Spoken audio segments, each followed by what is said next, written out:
Hi, everybody. How are you doing today? My name is Haydn Sweterlitsch. Thank you for coming out. I'm Executive Creative Director at Hacker Group, just a few blocks from here. Today we're going to hear a presentation about 5 lies agencies tell and believe about email. I kind of changed up a little bit the structure of the presentation because when I was doing some research and filling in some blanks, I found that there are nothing if not statistics out there about emails. Just go to the Google machine and look up email statistics, email marketing statistics. There is no shortage of people who will tell you everything that you need to know about email in the form of pie charts and percentages and trends and numbers. And the reality is they, like I, are usually trying to sell you something. So throughout this presentation, I'm going to have a bunch of, I think there's a statistic per slide about email marketing, about emails in general. And some of them are kind of absurd. Some of them seem based in reality. But the vast majority of them are from competitors of my agency, so I didn't attribute them. So I didn't want to give anybody any ideas to go to one of my competitors. But rest assured, I found them all out there. So I renamed the presentation Lies, Damned Lies, and Email Design. So apologies to anyone who thought they were just going to get 5 lies. But rest assured, I have the 5 lies at the end, so I'm making good on the promise that Seattle Interactive gave you. So, without further ado, behold the Majestic email. Like a cockroach, email is actually 354 million years old. Yes, it in fact predates the dawn of man because in some form or another, the internet, the World Wide Web, whatever you want to call it, at every inception had some form of electronic messaging, some form of email. It's always been here, and it probably always will. Sometimes email is seen as a pest. Go back really quickly. 61% of people, this is where you can look for my statistics. 61% of people read at least some email on a mobile device. 30% of people read email exclusively on a mobile device. I want to pause here really quickly because I've attended a few sessions and everyone talks about mobile, the trend towards mobile. And I want to see if we can all just kind of stop pretending that there's some trend towards mobile and just admit that it's mobile or nothing really. Desktops still exist, laptops still exist, but the reality is you can't really call it a trend if there's no reversing. It's direction. And so let's just admit everything is mobile. It's all mobile. That's all we're talking about. That's all we need to worry about. And we can all sleep better at night without some type of existential dilemma between desktop and mobile. So yes, like email is a pest. It's also adaptable, mobile, and everywhere, the cockroach and the email. Cockroaches are everywhere. Mobile's everywhere. Email's everywhere, and they're not going anywhere. And also, email will survive the nuclear war. Bet you didn't hear that before. Most users read email on more users, 78%, read email on smartphones than make calls. That's a pretty impressive stat. We shouldn't call them smartphones as a result. So there is the Majestic email like the cockroach, but here's the reality. Email is the greatest thing of all time, just like Ali. It is the most popular smartphone activity. It outpaces calling. So what do we know about email, and what can we say about it? It is a machine. It is a tiny little machine that we create, we design, and we engineer for our clients and for ourselves. Mobile devices have increased our time spent online 93% since 2009. So in three or four short years, basically doubled our time online. Again, it is not a trend. It is not a trend towards mobile. Mobile is there. It's what we do. It's what we all do. So let's stop pretending that it's a trend and let's look at it as the real state of things. So like a little machine, it deserves both art and engineering, and we need to design ours, yours, mine, exquisitely. Structure, style, form, and function are the 4 things I'm going to look at today, not necessarily in that order, about email design and how to make them better. The only mobile purchase influencer greater than emails are your friends and families. It's interesting. Wouldn't think that of a pest. Okay, so let's start with the forces that are aligned against the Majestic email. There are a lot of things out there preventing people from reading and reacting and enjoying the emails that we all work so diligently towards. There's what I call the culture of zero. Kind of hot, so apologies if this turns into a strip presentation, but it's okay. It's between us. It's fine. The culture of zero, I call that, it's kind of this thing where you hear people, and there's been a lot of talk, you see it in Fast Company, you see it in the magazines, getting to zero, inbox zero. That's what they want. People want nothing in my inbox. I want to have a zero inbox. You get those little Zen-like things on the mailbox app when you're finished. Gmail says, hey, you have no mail. Please enjoy your day. Like I couldn't enjoy my day when I had email. It's not nice. So there's this culture of zero, and people want less in their inbox. There's also the swipe and delete UIs.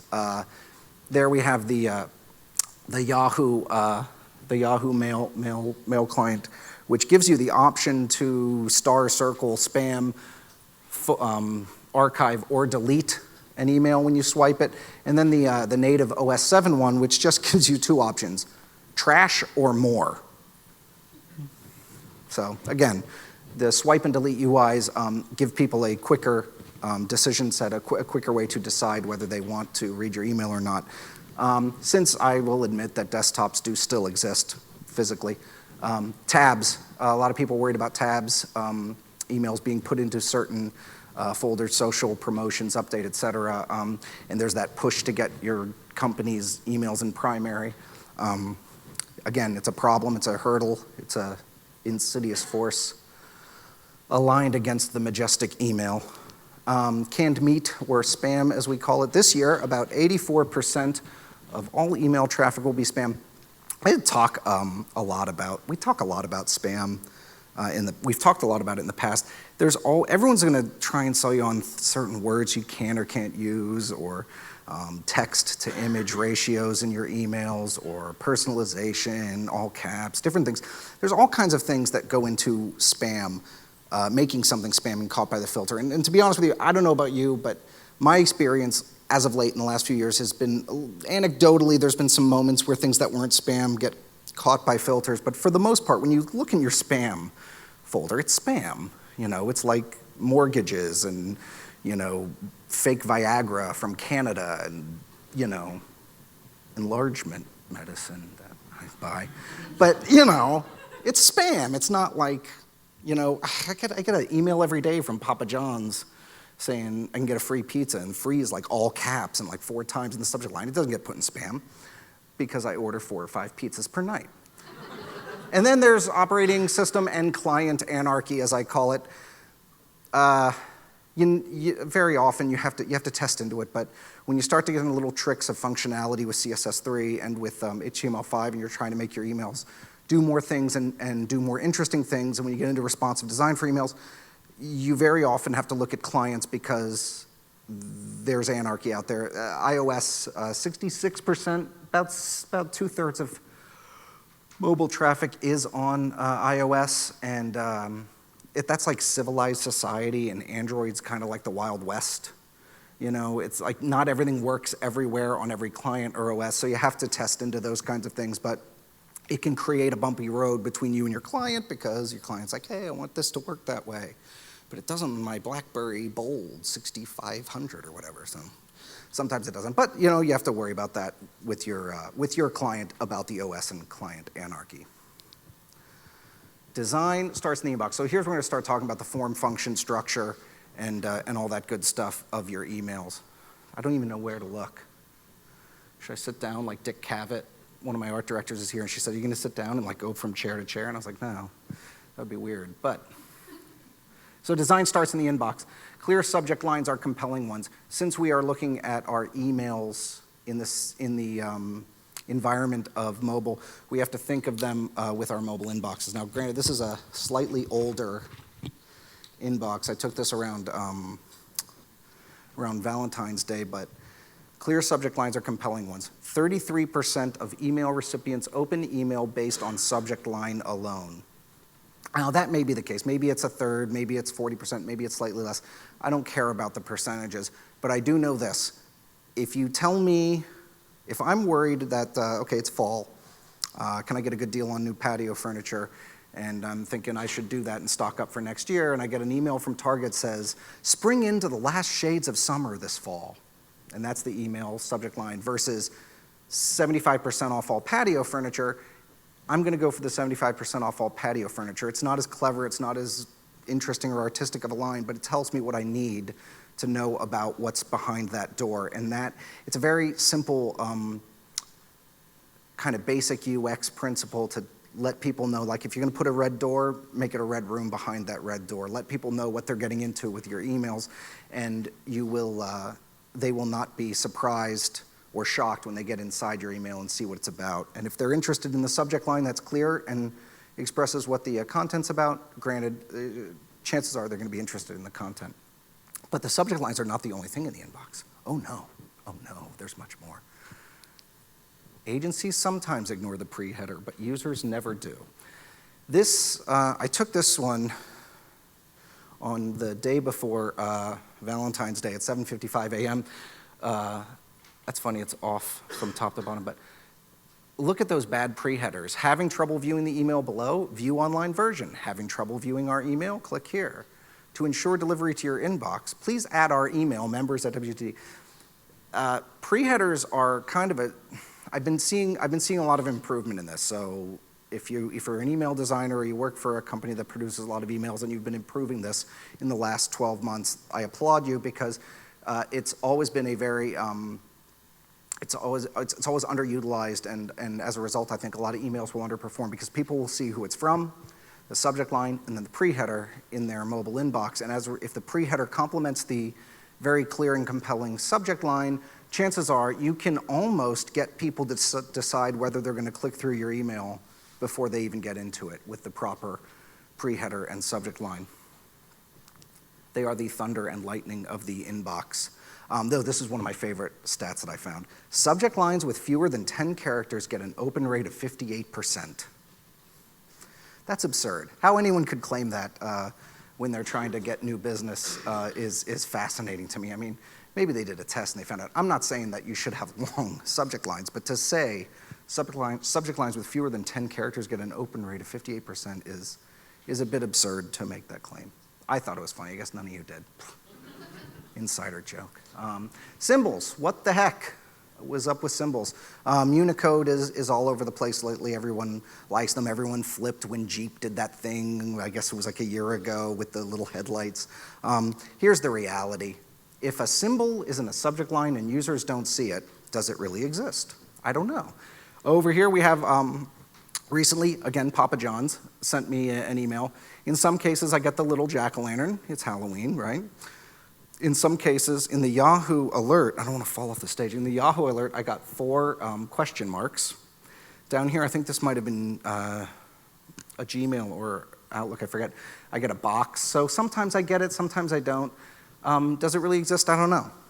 But subject lines with Unicode have a higher open rate in 56% of brands surveyed. That's what someone said. My experience, and I don't have statistical experience, but anecdotally, I can see that there are no best practices yet with Unicode. I've seen it work, I've seen it not work. It's really up to you. But apparently someone online told me that the sun symbol increases open rates 14.9%. So everyone should put the little sun symbol in your subject lines, or you're leaving money on the table and nobody wants that. That's bad form. Wait till you see the next one. You think that's funny? I don't know. I think this stuff's funny. You don't have to laugh with me. You can laugh at me or near me. There are no patterns, but airplanes show a 10.7% lift in open rate, while umbrellas generate a 50% lift. That's just awesome to me. It's like, well, what did the jack-o'-lantern do? Well, opened it like 4 or 5 times, so that's a huge open rate. So, go for it. Test into them, see what happens, make them appropriate. Again, the little arrow I don't think would probably do as much for you as a jack-o'-lantern on Halloween or a plane. If you happen to be United Airlines, probably wouldn't work as good for budget rent-a-car, I don't know. The umbrella seems to work for everyone though, so go for it. This one's near and dear to my heart, and I think this is important. You got to get responsive, or you got to GTFO, because again, it's mobile. You got to be responsive because there's a lot of different screen sizes out there, and there's some shocking. Some of these, all joking aside about some of the stats, these are shocking to me. 24% of brands don't optimize email creative for mobile in any way. So that means 1 in 4 brands out there that are sending emails on a regular basis do nothing to their emails to make sure that they are more optimized and readable by the users, and that's just sad. Adaptive, responsive, fluid, all terms. I'm going to use the term responsive or adaptive. I will exchange them. I know they mean different things. I don't want to get into a semantic discussion about it, but the reality is I'm talking about optimizing.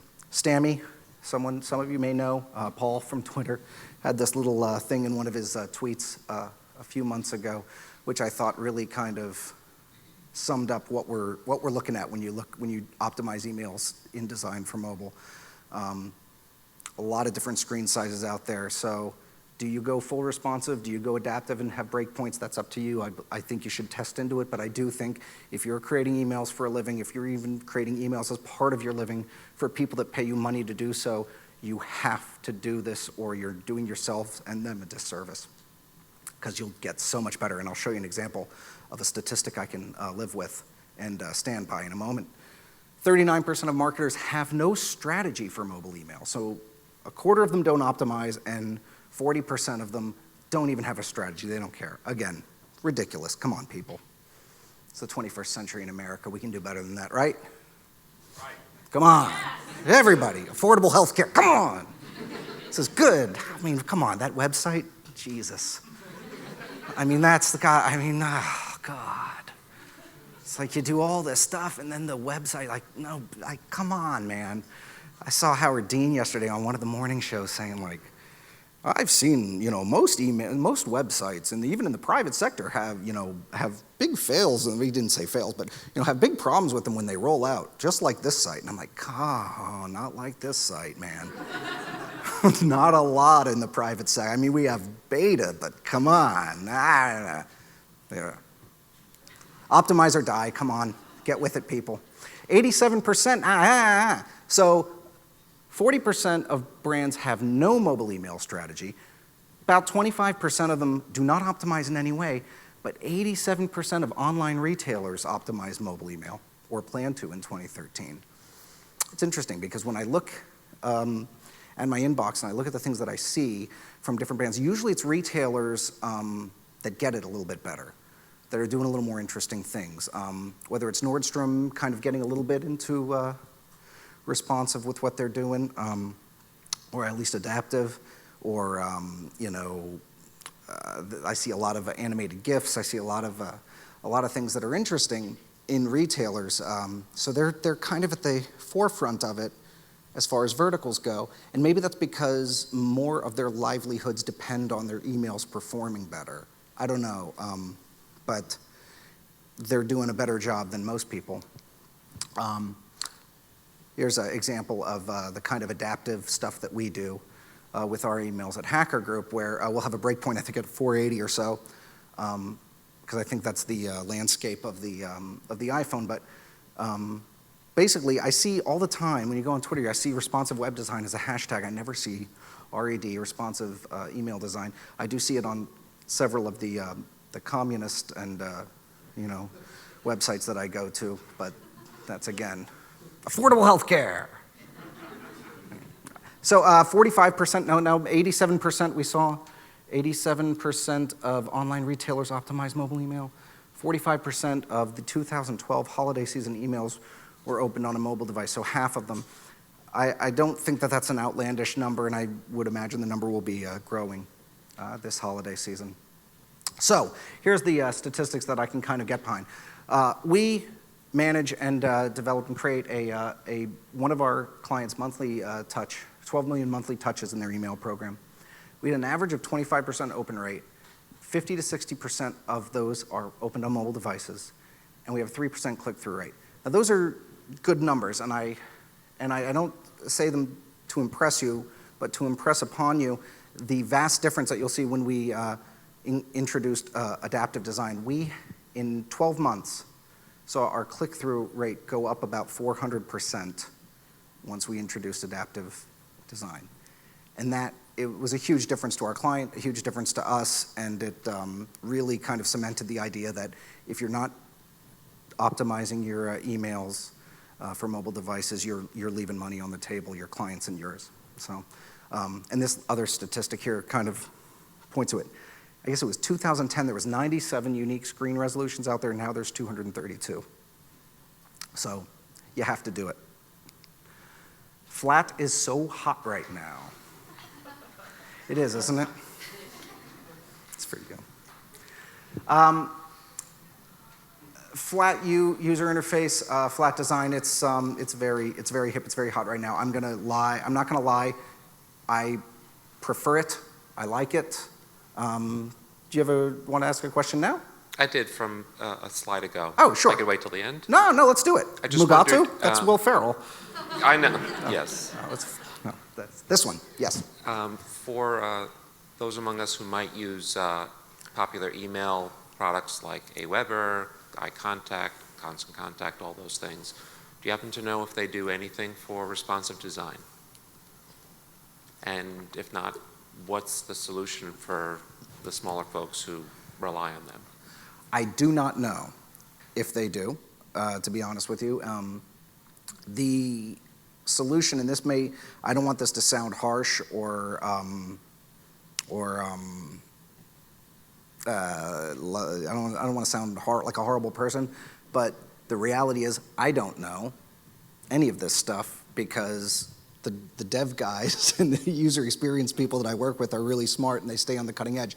So they mine CSS3 and HTML5 and WebKit and things to see what they can do to push the functionality within emails without getting into scripts. I don't know about off-the-rack services or companies, how they do it, but I do know that it lies in good dev people, good email development people that will work with the creative team and with the clients early on to manage expectations and to push the code as far as they can. So I apologize, I don't know enough about that type of thing. Did I answer your question? Not at all, but thank you. Sorry. Well, yeah, I did. I said I don't know. I just said it in a long-winded way. I said I don't know. I don't know. Back to Mugatu. Flat UI. I like it. I prefer it. I don't know if it's just an aesthetic thing or whether it's because I see more and more of it or because it's so hip. There's a lot of designers playing with it and doing interesting things with it. It does feel better to me in the touch and mobile environment. That may just be me. I'm not going to lie. Again, I don't know. 71% of mobile purchase decisions are most influenced by brand emails. Interesting. It also, flat UI lends itself better to responsive design. I was talking to some people last week about this. I wonder if that's timing, because responsive design has really started to crescendo in the last 24 months, and flat design is also starting to crescendo and become more hip. So I wonder if does it really lend itself to that? I mean, I know it does a little bit in web design, has to do with page weight, things like that, and simplicity, but I don't know if it really, I don't know if it's because they work well together or they just happen to be cresting at the same time. It could be either. But I do know that in flat UI, the lack of depth and the one-dimensionality of it forces designers and content people to have true hierarchy. And we should always remember that whether it's an email or a website or whatever we're doing, we are designing communications. And communications are always more effective when they are clearer and when the people understand them better. And people understand and things are clearer when there's more hierarchy to the content and hierarchy of messaging. So it does help from that perspective. Subscribers below age 25 prefer text to email. It's interesting. Nobody's ever said that before. But the thing to remember about any design is that simple does not equal basic. Simplicity is something that we strive for and that we like. Simplicity is good. Basic is bad. And that's a simple one to remember, but one we have to be ever vigilant of as we develop and design. Form and functionality follow function. I talked a little bit about the actual page design and having adaptive, responsive, or fluid design. I'm going to get in a little bit more of the functionality that you can achieve with CSS3 here and show how when you test into that and you optimize into the functionality, it can, again, drive better response rates. So progressive disclosure, expandable content, if you want to call it that. Here's an example of what you can do with CSS3 when you have a longer email that you need to chunk the information and let people dive into it and get more depth of information as they go. It works like a dream when you have that type of situation. You have to manage the content and design the content so that it works that way, but we found it to be very effective. 43% of mobile email users check email 4 or more times per day. One thing to note on that, I don't have actually I do, the example I showed earlier was actually that email in 600 where it, if the CSS3 does not work and is not enabled on the client, it will just come in fully expanded, so people will not lose any of the information, but in fact be able to access the way their client allows them to. Another one we use to great effect is what we call persistent buttons. I don't know if you've ever seen this, but when you have a call to action, click to call, whatever it is, and you have a longer email, you want the button to kind of stay persistent without having a bunch of call to actions, without having to have a bunch of buttons throughout the email. And this works very nicely. You'll notice the button is up there and it stays up there. Anybody need me to start at C? Boop, there it goes. So that's very good when you want to have a clear call to action, but have a lot of information in your email for people to get through. Horizontal scrolling. This is an interesting UI that you can affect with CSS3. It's not for everybody. And when I say it's not for everybody, I think there's just certain messages and certain instances that it really lends itself to better. Retail, for instance, if you're showing a bunch of shoes for this fall or coats or something, you can almost create a page view type of thing where people can scroll through the information. So it works well there, but not always depending on the client. You have to look at it. Social sharing buttons, though, increase email click-through rates 158%. Who knew? So get in there, do that. Information to share with you. We have an e-newsletter that we do. It's 10 million touches per month for one of our clients. And we've tested into and optimized into all the kind of things that I've talked about here, everything from pre-headers and subject lines to horizontal scrolling, persistent navs and buttons, progressive disclosure, expandable content. We've done it all with these people. They're a very good client. They let us test and test and test and optimize and optimize and optimize. And we've gotten really good numbers, 28% open rate, 62% opens are on mobile, half of those are on iOS, 1.5% click-through rate. But then the click-to-open rate is what impresses me, because it is an e-newsletter. And with a click-to-open rate like that, month to month with that many people, that shows that people are really engaging with the content.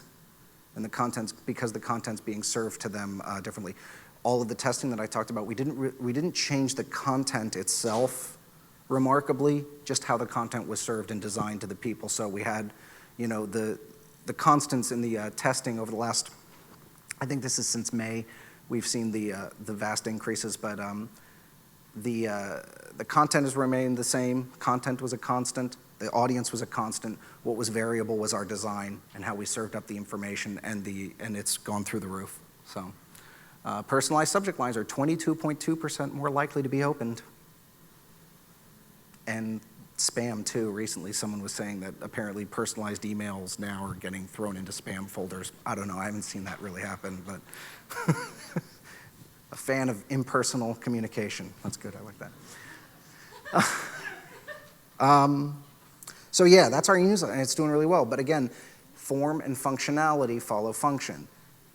That's an instance where we've really tested into a lot of functionality and a lot of different ways to surface the information. But then, it was about a year ago, that Sandy here hit the East Coast. When that happened, one of our clients, a telecom client of ours, we needed to do a very quick turn email.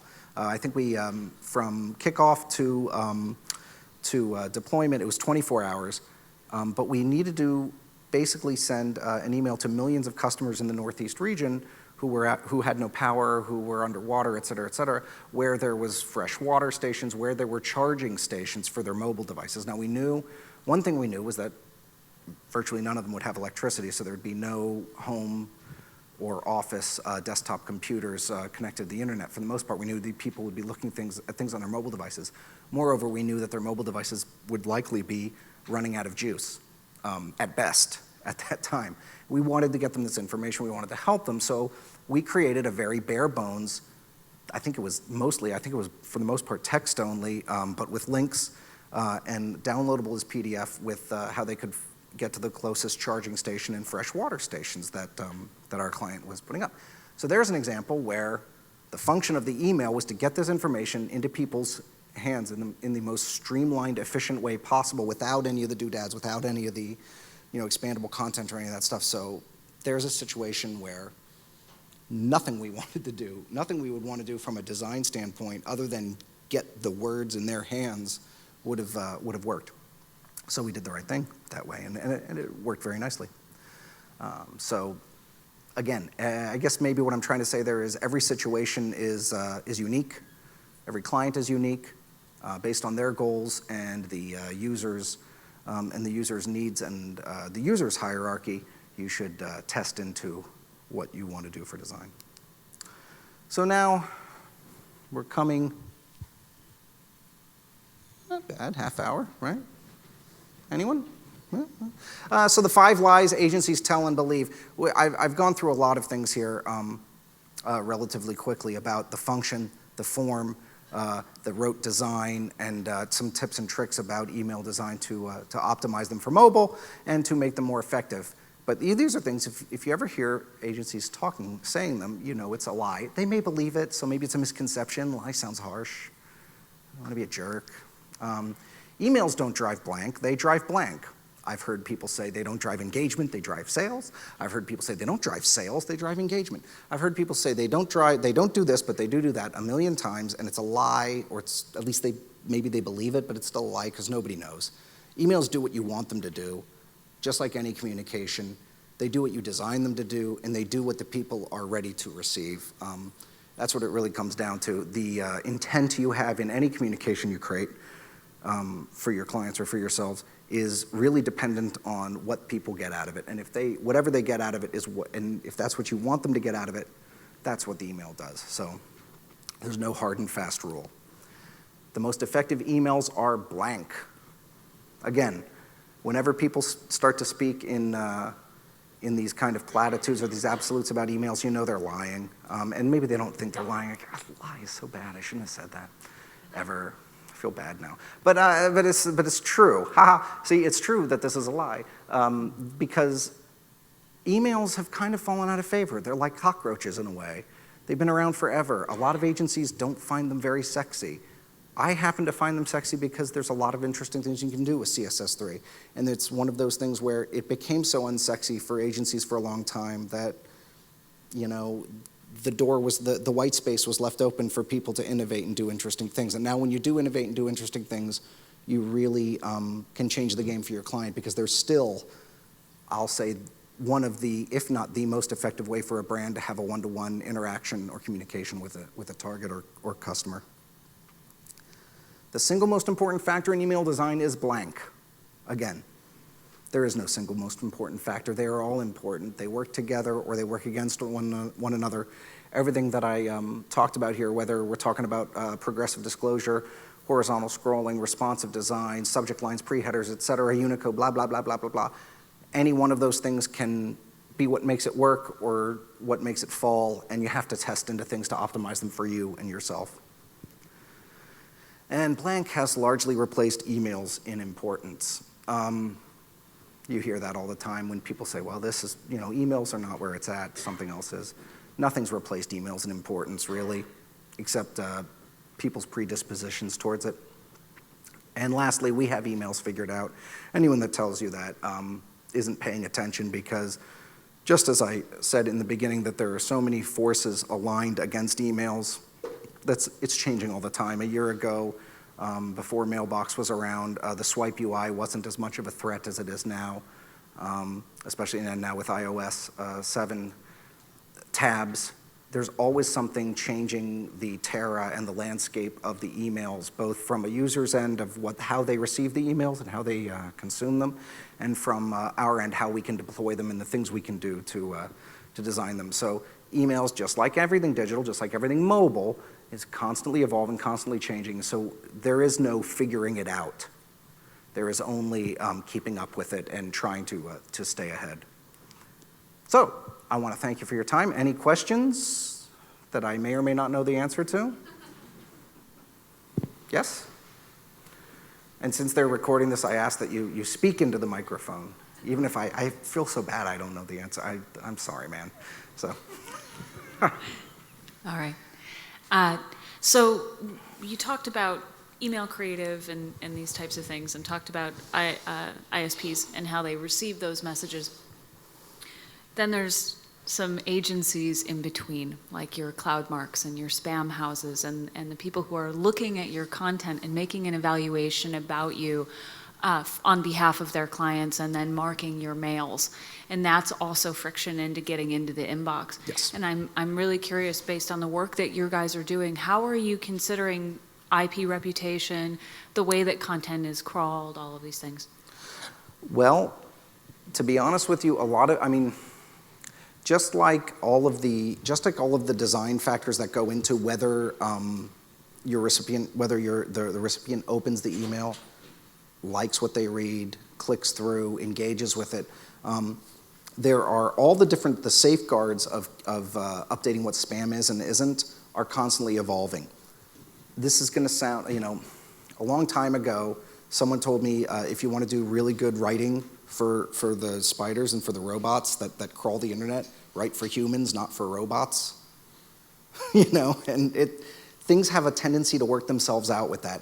Like I said, when I go into my spam folder, it is spam for the most part. Very rarely does a reputable company who I've chosen to receive emails from or want to receive emails from get thrown into my spam folder. Very rarely do you find like a J. Crew in there, or a United Airlines, or someone, or any reputable company. More often than not, it's spam. It's a weird mortgage offer, or like something they happen to know your name, and it feels vaguely creepy. But you look at the words, and you have to kind of see what's happening. The personalized subject lines is a perfect for instance. A couple of years ago, they were all the rage, and everyone said, oh, they're great, everybody loves them, they have a higher open rate, all this stuff.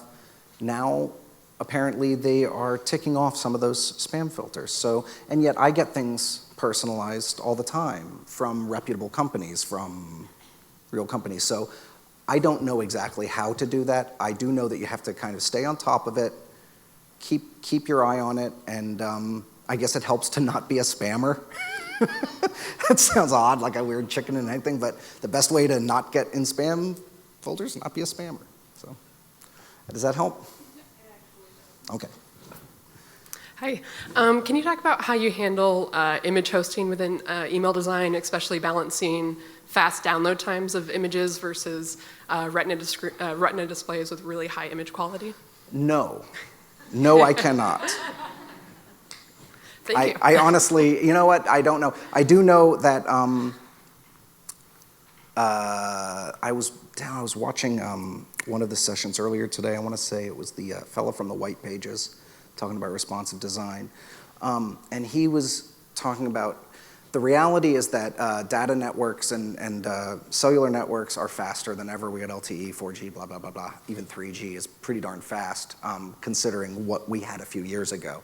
So with the speed of networks, with the size of emails, when we, for instance, do animated GIFs, we do a lot of animated GIFs in our emails, but we try and keep them pretty small. I have my director of interactive project management. How big do we make our animated GIFs? What's our rule? I think we gave up the rule. We used to keep it very short. We're under 100K now. We used to keep it. 600, it's fine. And so 500-600 is fine. According to Bill, he's giving a presentation tomorrow. You should come see him. He's great. He's forgotten more about interactive project management than most of us will ever know. Yeah, you try and keep things kind of light, but you know people are bombing through their emails. They have their images turned on. Don't go crazy, and you're in pretty good shape. Sorry, I don't know enough about the physics behind the physiques. So that's, now I'm like 2 out of 3, not knowing crap. And I'm undaunted. I'm going to give this another try. Okay, give me another one. I'm trying to think up a layup question for you. No. I need one. God, I'm like dying up here. Jesus, this is crazy. I'm under the, there's part of your presentation, you kind of made fun of the, the umbrella and the sunshine, and they're like, who knows? First, are you aware of a reasonably good resource for us to go check of facts that are kind of true? That's question one. Yes. And second is, I'm under the impression that for business-to-business communications, that text may be better than HTML, because most of us, going through our business, as soon as we see flashes of color, we say advertisement of some kind, and we say maybe later or delete it outright. Your thoughts? And good luck. No, I got answers for these ones. They may not be the answers you want to hear, but they're answers. All of these statistics are true that I showed at the bottom. It's a question, that thing that about the umbrella, that happened in a test, and that's what they found, was the umbrella increased things 50%. It was not one of the top Unicode symbols used in their test, but it did have one of the highest lifts. It had to do with the relevance of the message. The rainy, I don't know what the message was. Maybe it was like April showers bring great North Face jackets, and had an umbrella. I don't know.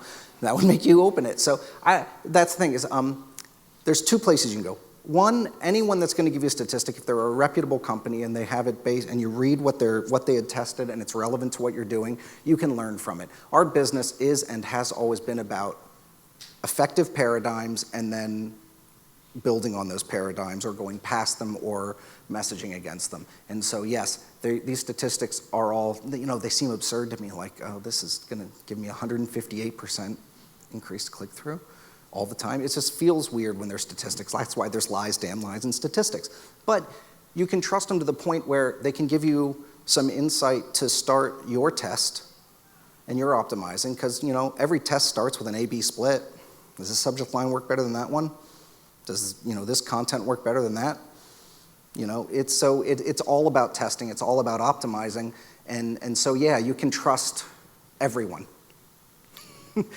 or no one, but you can trust reputable companies that are to report correctly, and then use that as a jumping off point for yourself. Because the best place to go is your own experience, and your own testing, your own optimization for your own clients and your own self. As far as the text goes, B2B is B2C. It is, I believe that we are kind of, back in the day when you would do B2B communications and you'd want to go to the influencers, the gatekeepers, and the decision makers in the small to medium-sized business in certain vertical markets, blah, blah, blah. You'd tailor your message to people like, wow, these are managers and VPs and above in professional service vertical. They don't have time to go through their mail in the office. You don't know. You reach people where they work, live, and play all the time. B2B is B2C. B's are C's, if that makes any sense. So as a result, I don't see, and I haven't seen, a remarkable difference between going text only versus going image only, because we're all just people, and we are all strapped for time. Everyone is. And some people will react better to promotional messages. Some people will react better to peer-to-peer kind of messages. And again, you have to test into it and optimize it. Did I do better this time? Give me a thumbs up, good. All right, all right. Yeah! affordable health care. Next question. Yeah, I was curious your thoughts on those who have to develop and design primarily for older web clients, like say some of the older Outlooks, where there are these cool new options for innovation, CSS3, HTML5, et cetera, but you're kind of developing for a 6-7-year-old client. Do you see ways to innovate when stuck in that environment? My first question is, why are you developing for that? It's not my choice. No, but I mean, but why is your client, or is it Just to something to reach do? sort of older offices that are tied down to like the Windows XP environment, and I don't know, man. That's tough. Again, I like, finally I get one from this guy that I could answer. Remember back, the internet and I kind of started our career in advertising around the same time, right? And the first email I ever sent out was in 1995. The first like business email to try and get people to send money was totally spam. It was totally spam. We created a random name generator with first initial and common last names and put it against AOL.com and sent people randomly, like A Adams, B Adams, C Adams, D Adams. It was horrible. It was so illegal. It was like just disgusting. We did this for this newsletter, this like horrible, like kind of Jeffersonian libertarian investment newsletter that was like kind of half written and not even existing. We did this in Baltimore, and we made this random name generator. We sent them out to AOL, CompuServe, and Prodigy. Right? It's classic. And we got response, and people sent us money, right? Crazy. So back then, you kind of were duct taping things together, and it was the Wild West, and there was no rules, and Wired magazine was like this new thing, and people still read that Mondo 2000. Like there was it was crazy, but things have become more and more refined. We went through that era of the lowest common denominator. You've got to develop for the lowest common denominator. You got to create for the lowest common denominator. You got to assume these people only have 14.4 modems at home and stuff. I don't know. It's 21st century. People need. I mean, you have to kind of. Let's put it this way. If your client, and this is a strategic question for your client and the people that you're working for and the people they're trying to reach.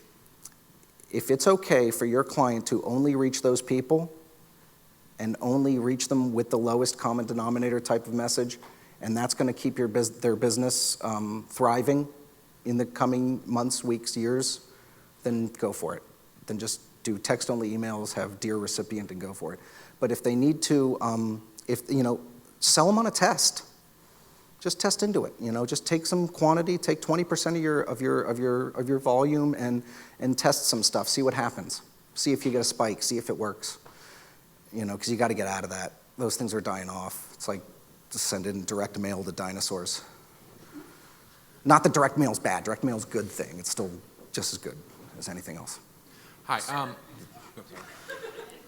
I just wanted to ask, I know at least for me, 90 to 95% of the reason that I check my email on my phone is to get rid of that tiny little annoying icon at the upper left-hand corner. And I'm just wondering, do you feel that there's any sort of, I know Clickthrough is the ideal thing to get, but do you think there's any benefit to the sort of, I'm just going to open this so I can get rid of it, and look, I can get 20% off shoes at whatever store? Funny you should ask. You're in the cult of zero. You want to get to the zero inbox. And that's fine. There's nothing wrong with that. You're not alone. There's a lot of people there. If it weren't a common motivator, it wouldn't be a problem for people like me. But what you kind of just explained it. So if you don't want shoes, 50% off shoes is not going to interest you, right? Mm-hmm. And if you don't want shoes, some wacky subject line that tricks you into opening it and you say, it's about shoes. I don't want shoes. That's not going to help you either. I believe click-to-open rate is a better indicator of the overall health of an email, of the little exquisite machine that I've created, or that actually the people who know what they're doing that I work with have created. That actually, because that is the percentage of people that open the percentage of people that have opened your email and then click through are showing that they've engaged with the content, they're interested in the content, and they want to find out more, they want to make a transaction, or they want to do whatever you want them to do. So yeah, I mean, if you want shoes and you're trying to get to 0 in your inbox, and you see 50% off shoes, that's not a bad thing. But if you see, stay well heeled this fall, what the hell does that mean? It's clever and it's going to look good in somebody's portfolio, but it's not going to get somebody who wants shoes to click on it, to take that just 1 second, that millisecond that it takes to be distracted enough to say, oh, I'm interested in that, and do it. Again, it has to do with whether people are interested. I'm not going to make you want a credit card if you don't want one. But I may, if you want a credit card, make you want this one and know that this one's right for you. You know what I mean? I mean, that's the virtue of the Capital One things. They're not trying to sell you on the idea of owning a credit card. They're trying to sell you those who want a credit card on the idea of this credit card at this moment. It's the right offer in front of the right person at the right time. And that's kind of the magic formula for any type of one-to-one transactional success, because tomorrow you may not want shoes and you might not be interested. Today you are. So does that make sense? Does that help? Oh, yeah, you answered my question completely and thoroughly. Thank you. Thank you. I'm getting my batting average back up. Sweet. Aside from cultural context, do you have best practices for doing international email messages? Oh, I don't know. No idea, man. You were doing so well. I know. Back down. Well, like 3 out of 10, 300 gets you in the Hall of Fame, so I'm a little bit probably below the Mendoza line, if anyone here. Anyone? Mendoza line? Thank you. Okay, I'm not going to explain that one. I've explained enough to you people. Any other questions? I think we got another 5 minutes. Oh, good. It's really hot up here. Is everybody else hot? Or is it just me? Because I'm getting grilled by you animals.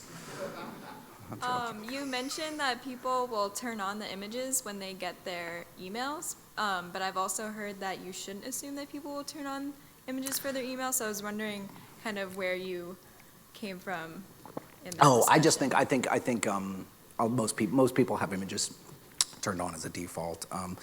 But we do, whenever we create an email, we're very, the tags that we put on our images, we're very, we don't want to just say the headline. We try to get the offer or whatever, some messages in the tags, because on the off chance, again, I'm kind of contradicting myself to some extent with the lowest common denominator thing, but you have to, again, we're designing and we're creating for communication, So we want to be clear, and if someone has their images turned off, they should be not be denied the wonderful marketing message you've created for them. So you can, on the images, create a good tag. Funny story. Should I tell that story? It's kind of an insider baseball one. Okay. This didn't happen to me. This happened to somebody else.